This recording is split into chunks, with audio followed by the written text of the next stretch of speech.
Let's get to politics. In these dog days of August, Central Ohio finds itself the center of national political attention. Voters Tuesday will decide who will fill out the remainder of Pat Tiberi's congressional term. The special election pits Republican Troy Balderson against Democrat Danny O'Connor. The latest poll shows a dead heat. Balderson has a 1-point lead, well within the margin of error.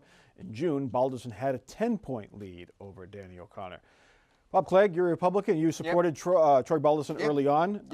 How worried are Republicans about this? Well, race? It's a special election, obviously. So with special elections, you have turnouts that you just don't know, especially a special. I mean, we had a special in Georgia last year that I think was in February, which is a little different than a special in August. I mean, especially early August, because you have a lot of families who are finishing up their vacations because it's right before school goes back. So it's really difficult to figure out who's going to turn out for something like this. Right now, Democrats obviously have a good margin on the early voting. They are more energized, probably. And number two, they also are able to get their voters out early. Same thing happened in Georgia. The Democrat candidate had a good early vote margin. What tends to happen then is on election day voting, Republicans do much better. The question here is, with this race, is we know O'Connor's going to win Franklin County. By what margin? And then can Balderson, who's going to win the rest of the district, at what margin can he get to offset the margin in Franklin? It's pretty simple. Donald Trump's coming to town. We're coming to Delaware County, Powell, I guess, Olentangy School District. Is that good news or bad news for Danny O'Connor, Dale? Well, first of all, it goes back to your first question. The Republicans are plenty worried. If they weren't worried, you don't send the vice president in 1 week and the president himself in this coming Saturday. They've got polls showing this is very close. And it shouldn't be. Let's remember, this district has been held by Republicans for 35 years.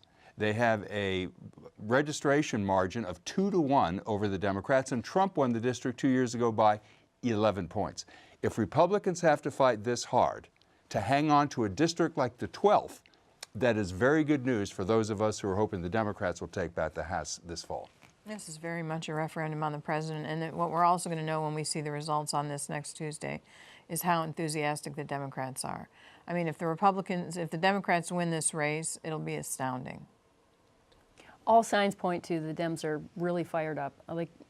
It's the district favors the Republicans. Yeah. It's been held by Republicans since like 1939, except for one term a Democrat held it. Balderson's got the backing of Trump and Pence and Kasich, which is in itself an odd combination. What else could bring those two together? Right. I mean, this is a race that is actually, Balderson's race is actually unified. It's the one thing that Kasich and Trump can agree on. There was an interesting, the Kasich was reluctant to endorse Balderson, but Republicans always come home, right, Bob? They always fall in line. Democrats fall in love and Republicans fall in line. Troy Balderson has tried to support Trump, but also keep his distance from Trump, trying to strike that balance. Now he's full in on Trump. He's going to be on stage with him Saturday night. Yeah, my guess is what they're seeing in the polling is probably the most reluctant Republican voters are probably hardcore Trump supporters. I mean, we had in the primary a candidate who was backed by Congressman Jim Jordan. Yeah.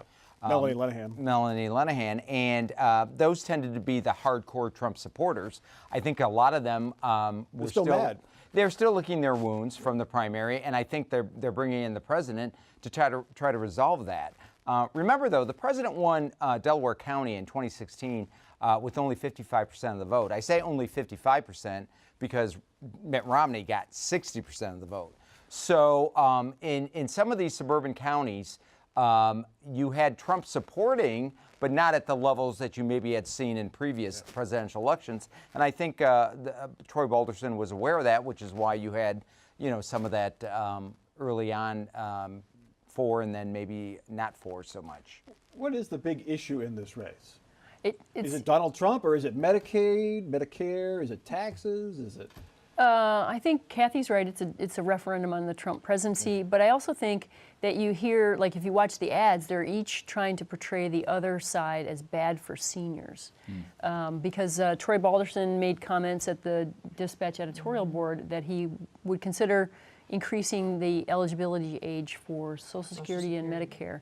The Balderson camp is firing back at that criticism with ads saying that Danny O'Connor his policies would jack up utility bills.